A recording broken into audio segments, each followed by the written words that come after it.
வைர நெஞ்சம் வைர நெஞ்சம். என்னமா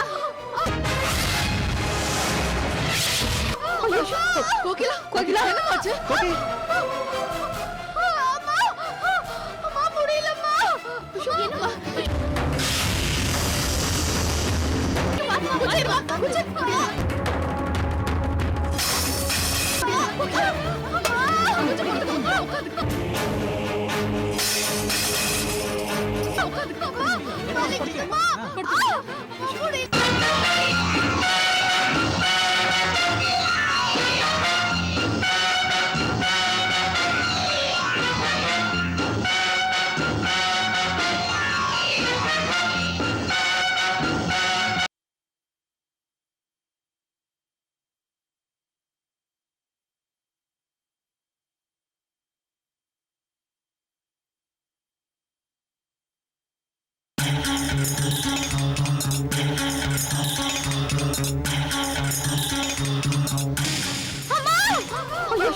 கோகிலா கோகிலா என்னமாச்சு? கோகி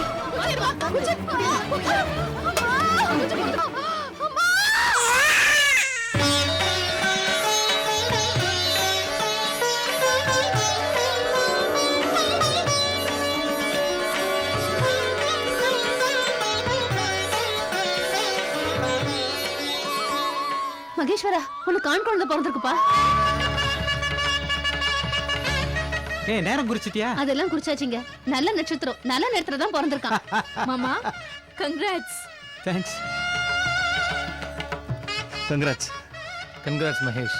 மாப்பிள தாத்தாவா ஆக்கிருக்கீங்க, பார்ட்டி கொடுக்கணும் தெரியுதா? கண்டிப்பா மாமா, கண்டிப்பா.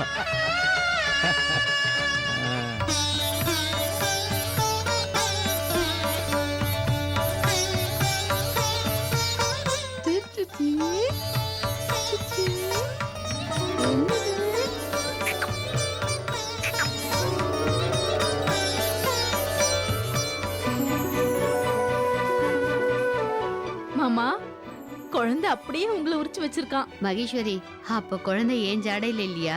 உங்க 2 பேர் ஜாடையிலும் தான் இருக்கான். போருமா? எப்படியோ என்ன தாய் மாமனாகிட்டான். குடும்பத்துல ஒரு குழந்தை பிறந்து நமக்குள்ளெல்லாம் எத்தனை ப்ரமோஷன் கொடுக்குது பாத்தீங்களா? ஆமாங்க, உங்களுக்கு கூட தாத்தா ஆகிட்டான் பாருங்களேன். தம்பி எனக்கு அதெல்லாம் கவலை இல்ல. குடும்பத்துல ஒரு பேரம் பிறந்து என் பொண்டாட்டி அப்பா யார் மாதிரி கிழவி ஆக்கிட்டானே. இப்ப அது ரொம்ப முக்கியமா? பட்டு குஞ்சரா சின்ன குஞ்சரா திருத்தவே முடியாது. குஞ்சரா சின்ன குஞ்சரா இருடி நான் கொஞ்சிக்கிறேன். எப்படியோ சீமந்தத்துக்கு ஒரு செலவு, பிரசவத்துக்கு ஒரு செலவு வைக்காம சீமந்தத்தன்னைக்கே குழந்தை பிறந்துடுச்சு. டேய் மகேஸ்வரா, உன் பையன் ரொம்ப சிக்கனமானோண்டா.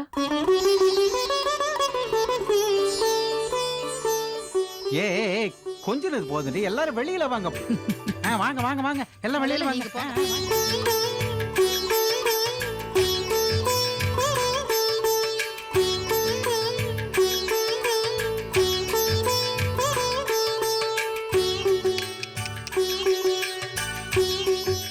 என் குழந்தைய நல்லபடியாக பெற்று கொடுத்து எனக்கு அப்பாங்கிற அந்தஸ்தையும் கொடுத்துருக்க.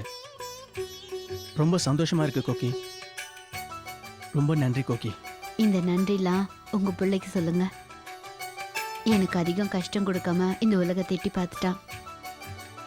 நம்ம 2 பேருக்கும் அப்பா அம்மான்ற ப்ரமோஷன் கொடுத்தது இவன் தான். இவனுக்கு தான் நம்ம நன்றி சொல்லணும்.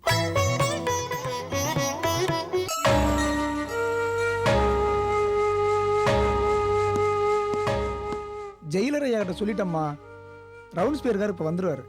சார், என் பேரன் விஜய்க்கு கோதுமை அல்வா செஞ்சு கொண்டு வந்திருக்கேன், அதை உள்ள கொடுக்கலாமா?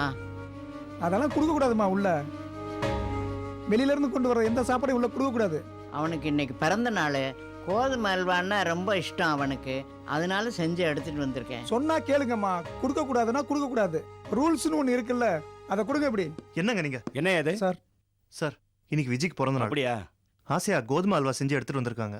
இவர் கொடுக்க கூடாதுன்னு சொல்றாரு. அவங்க ஸ்வீட் கொடுக்கறதுல உனக்கு என்ன பிரச்சனை? இல்லை சார், வீட்டில இருந்து செஞ்சு எடுத்துட்டு வந்திருக்காங்க. ஏதாவது கலந்து கொடுத்துட்டாங்கன்னா. நிறுத்தியா? அந்த அம்மா முகத்தை பாரு. இவங்கள பார்த்தா தப்பு பண்ற மாதிரியே தெரியுது. அவங்க பிள்ளைய ஜெயிலுக்கு அனுப்பிட்டு அவங்களே பரிதி வச்சிட்டு இருக்காங்க. எப்போ சின்சியரா இருக்கணுமோ அப்ப இருக்காதீங்க. போய் விஜய் வர சொல்லியா. சரிங்க நீங்க சார். வாங்க. வாங்க பாட்டி, இங்க உட்காருங்க. உட்காருங்க பாட்டி.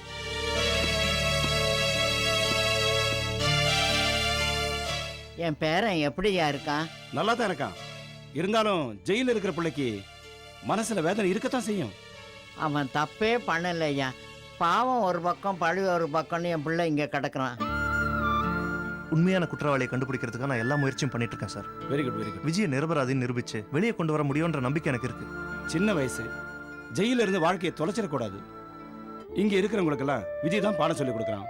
எல்லாருக்கும் அவனை ரொம்ப பிடிச்சிருக்கு. அவனை எல்லாருக்கும் பிடிக்கும் சார்.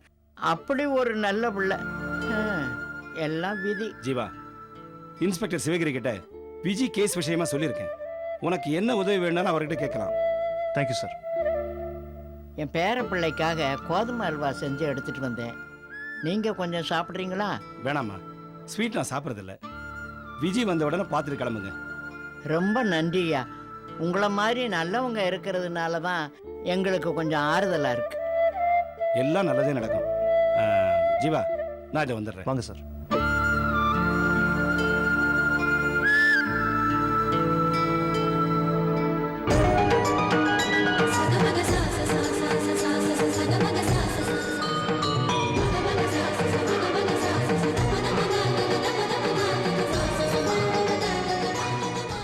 பாட்டி,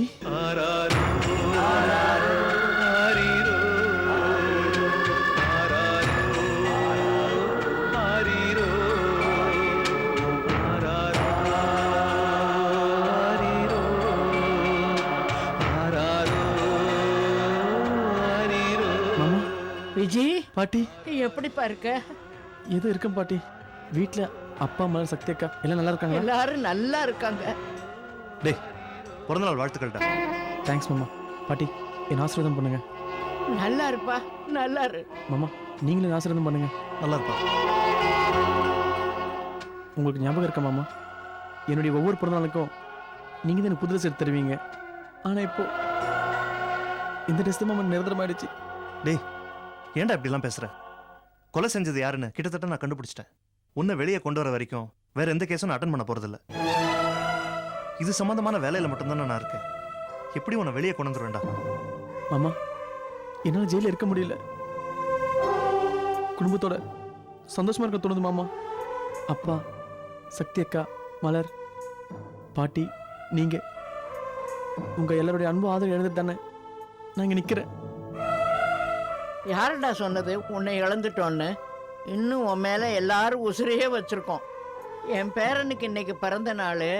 அடுத்த பிறந்த நாளைக்குள்ள அவன் வெளியில வரணும்னு நாகாத்தா கோயில்ல போய் காசு முடிஞ்சு வச்சுட்டு உன் பேருக்கு அர்ச்சனை பண்ணிட்டு பிரசாதம் கொண்டு வந்திருக்கேன். இந்தா வச்சுக்கோ.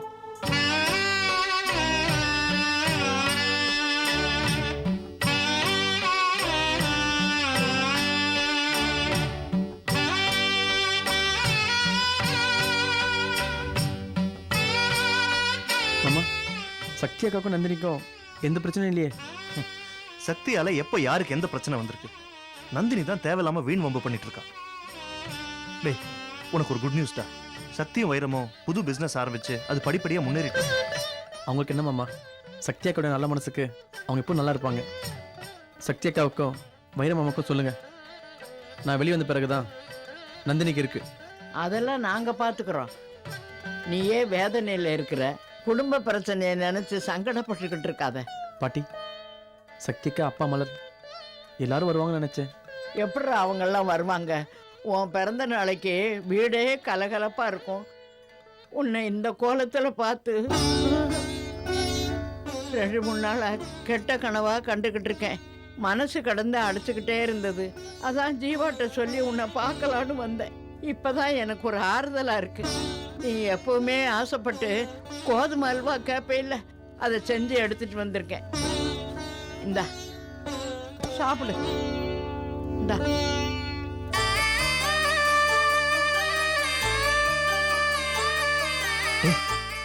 என்ன இது? நல்ல நாள் நல்லதுமா இப்படியே கண் கலங்கிட்டு இருப்ப? சிரிடா, உன்னை கண்டிப்பா நான் வெளியே கொண்டு வந்துருவேன். நம்பிக்கையோட சிரி. ஆமாப்பா, எப்பவும் நீ இப்படி சிரிச்ச முகத்தோட இருக்கணும். நான் வரேன். Take care.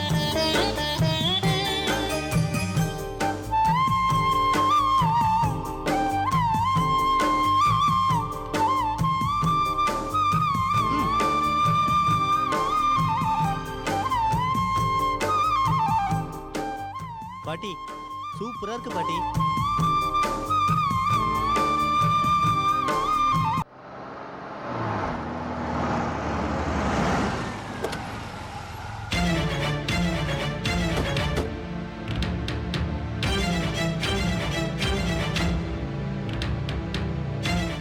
சார் நாளைக்கு தானே ரெஜிஸ்ட்ரேஷன் சொன்னீங்க, இப்போ திடீர்னு எங்களுக்கு ஃபோன் பண்ணி வர சொன்னதும் எங்களுக்கு ஒண்ணுமே புரியல சார்.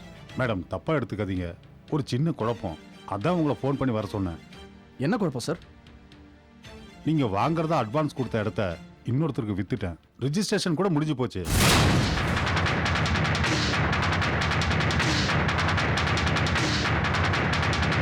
Sorry sir. என்னையா சாரி? எங்க கிட்ட கை நீட்டி அட்வான்ஸ் வாங்கிட்டு இன்னொருத்தருக்கு நிலத்தை எப்படியா வைப்ப? நீங்க தரேன்னு சொன்னதை விட அதிகமா பணம் கொடுத்தாங்க, அதான் வித்துட்டேன். எங்களுக்கு தரேன் தானே வாக்கு கொடுத்தீங்க. உங்களை நம்பி நாங்க கிளையண்ட் கிட்ட பேசி அட்வான்ஸ் வாங்கிட்டோம். அவங்களுக்கு நாங்க இப்ப என்ன பதில் சொல்றது? உங்களை மாதிரி கொடுத்த வாக்க எங்களால மாத்திக்க முடியாதுங்க. அன்னைக்கு அக்ரிமெண்ட் போட்டுருக்கணுங்க.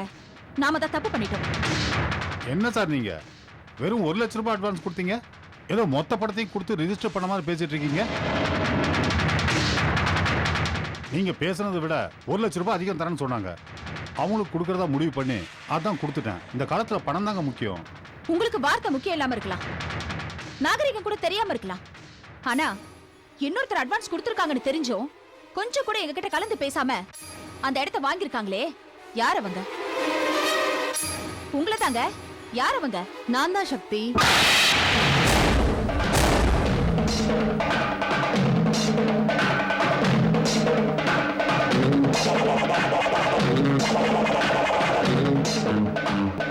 நான் தான் நந்தினி.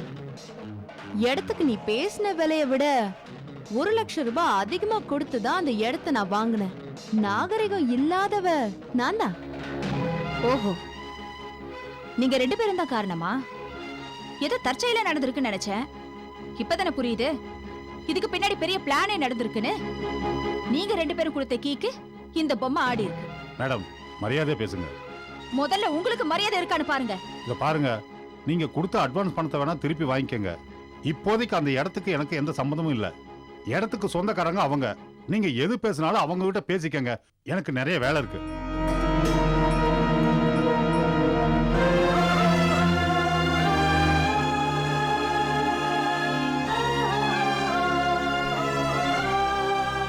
என்ன நந்தினி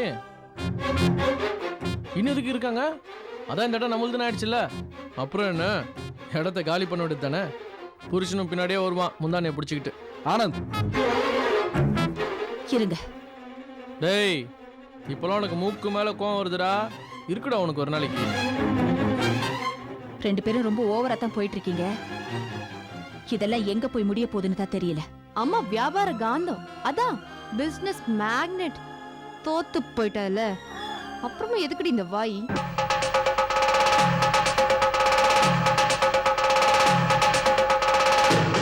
இந்த இடத்த வாங்கி உன்னை சிக்க வைக்கணுங்கிறது தான் என் பிளான்.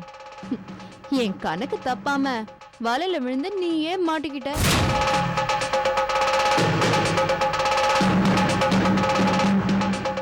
ஏன் சக்தி, இப்ப கொஞ்ச நேரத்துக்கு முன்னாடி நீ சொன்னியே அந்த இடத்த காட்டி எல்லார்கிட்ட இருந்து கை நீட்டி அட்வான்ஸ் வாங்கிட்டேன்னு. எப்படி அவங்க முகத்துல எல்லாம் முழிக்க போற? இனிமே ஒரு இடத்த வாங்கி பிளாட்டை கட்டி சேல்ஸ் பண்ணணும்னாலும் யாராவது வாங்குவாங்களா?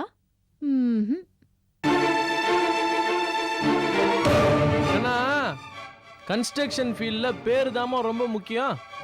இனிமே உங்க பிசினஸ ஊத்தி மூட வேண்டியதுதான். பாவங்க இவங்க 2 பேரும். இந்த பிசினஸ்ல இவங்களுக்கு என்ன அனுபவம் இருக்க போகுது? அவரு சின்ன வயசுல இருந்து 4 செவத்துக்குள்ளேயே அடைஞ்சு வளர்ந்தவரு. இவங்க ஏதோ மெடிக்கல் ஷாப்ல ஒர்க் பண்ணவங்க.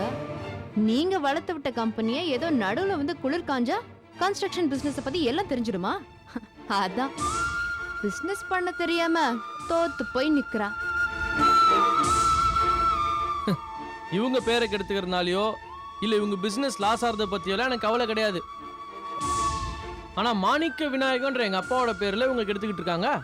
ஏய், அப்பா பேரை கெடுக்கிறத பத்தி நீ கவலைப்படாத. அப்பாவை பத்தி நினைக்கிறது கூட உனக்கு அருகு தெரியல. அவர் பேரை எப்படி காப்பாற்றணும்னு எங்களுக்கு தெரியும். நீ உன் வேலையை பாரு. அட போடா, மரகதம் பில்டர்ஸ்ன்ற உங்க அம்மா பேரை நான் தாண்டா வச்சு காப்பாத்திக்கிட்டு வரேன். இவரு பேசுறாரு காப்பாத்துறத பத்தி. முதல்ல உங்களை நீங்க காப்பாத்திக்கோங்கடா. சக்தி, நீ கொடுத்த பாத்தியா அந்த 1 லட்சம் ரூபாய்? அது உனக்கு வேணா பெரிய அமௌண்டா இருக்கலாம், ஆனா எனக்கு ஓ அண்ணமே இல்ல. அதை இப்பவே நான் நினைச்சேன்னா உன் மூஞ்சில தூக்கி எறிவேன். ஆனா அதை பண்ண மாட்டேன். ஏன்னா எனக்கு உன் வீட்டை பார்க்கணும்னு ஆசையா இருக்கு. வீடு தேடி வந்து தரேன். என்ன பதிலே காணோம்? எப்பவுமே நான் பேசும்போது ஒரு வார்த்தை பேசினா நீ 10 வார்த்தை பேசுவ. பதிலுக்கு பதில் சவால்லாம் விடுவ. இப்ப என்னாச்சு? ஏன் சண்டை போடுற மூடு இல்லையா? இல்ல இந்த நந்தினி கிட்ட தோத்து போயிடுவோங்கிற பயம் உள்ள வந்துருச்சா? தங்கச்சி, கேள்விப்பட்டிருக்கியா? பதவி வரும்போது பணிவும் வரணும். 1 லட்சம் ரூபாய் அதிகமா கொடுத்து ஒரு இடத்தை வாங்கியிருக்கேன். உன்னை பொறுத்த வரைக்கும் இது ஒரு வெற்றியா கூட இருக்கலாம். இதையே பெரிய விஷயமா நினைச்சிட்டு இந்த பேச்சு பேசுறியே. நிரந்தரமா 2-3 தோல்வியை சந்திச்சா உன் மனநிலை எப்படி இருக்கும்னு நினைக்கிறேன். கிட்டத்தட்ட மென்டல் ஆயிடுவேன்னு தோணுது. சக்தி, அட இவ்ளோ நேரம் மூச்சு விடாம பேசுன, இடையில நான் பேசலனா 2 வசனம் என்னையும் பேச விட. என்ன பெருசா பேச போற? நான் என்ன புதுசாவா பேச போறேன்? வழக்கம் போலதான். நீ அந்த இடத்தை வாங்கினது நஷ்டம்தான், கெட்ட பேரும் கூட. ஆனா எப்படி சமாளிக்கிறதுன்னு எனக்கு தெரியும். நீ எப்படி சமாளிப்பன்னு எனக்கும் தெரியும். பாவம் போல இந்த முகத்தை வச்சுக்கிட்டு 2 சொட்டு கண்ணீர் விட்டுக்கிட்டு ஊர் முழுக்க போய் என் தங்கச்சி தான் என்னை ஏமாத்திட்டான்னு சொல்லி அழப்போற அதானே? அது என்னவோ தெரியல, ஏன் முகராசியை விட உன் முகராசிக்கு தான் செல்வாக்கு அதிகமா இருக்கு. நம்புறாங்க. என்ன பண்றது? நல்லதுக்கு காலமே இல்ல. அவங்க மனசாட்சிக்கு எல்லா உண்மையும் தெரியும். முதல்ல ஓ மனசாட்சிக்கு தெரிஞ்சாலே பெரிய விஷயம். அந்த இடத்தை நீங்க வாங்கினதுனால நீங்க ஜெயிச்சிட்டதாவும் நாங்க தோத்துட்டதாவும் நினைச்சிடாதீங்க. இனியும் நாம போக வேண்டிய தூரம் அதிகமா இருக்கு. வெற்றியை விட அதிகமான தோல்வியை இனி நீங்க சந்திக்க வேண்டியதா இருக்கும். நிறுத்துறி, சும்மா தத்துவம் பேசாத. ஆனந்த், மரியாதை பேசு. உனக்கு என்னடா மரியாதை? நீங்க வேற, இவங்களே இடம் கையை விட்டு போயிடுச்சேங்கிற துக்கத்துல பேசிட்டு இருக்காங்க. இவங்க கிட்ட போய் சண்டை எல்லாம் போட்டுக்கிட்டு இன்னும் கொஞ்ச நாள்ல கம்பெனியை இழுத்து மூட வேண்டியதுதான். அப்படியெல்லாம் எந்த கனவும் காணாத. நாங்க அந்த வீட்டை விட்டு வெளியில வரும்போது எங்க கையில ஒண்ணுமே கிடையாது. இன்னைக்கு ஒரு கம்பெனி ஆரம்பிச்சு நாங்க இந்த அளவுக்கு வந்திருக்கிறதுக்கு எங்க நம்பிக்கை மட்டுமே காரணம். எங்களுக்கு மாமாவோட ஆசீர்வாதமும் நம்பிக்கையும் தாண்டி சொத்து. எவ்வளவு பெரிய கஷ்டம் வந்தாலும் மீண்டு வந்துருவோம். வாங்க போலாம். அப்படியே 2 பேரும் ஜோடியா கை பிடிச்சு ரோட்ல நடந்து போங்க. அதான் உங்களுக்கு நிரந்தரம். ஏலத்துல நம்மள பழி வாங்கினால அதுக்கு பதிலுக்கு பதில் பயந்துட்டு ஓடுறா. புத்தியுள்ள மனிதனெல்லாம் வெற்றி காண்பதில்லை, வெற்றி பெற்ற மனிதனெல்லாம் புத்திசாலி இல்லை, புத்திசாலி இல்லை.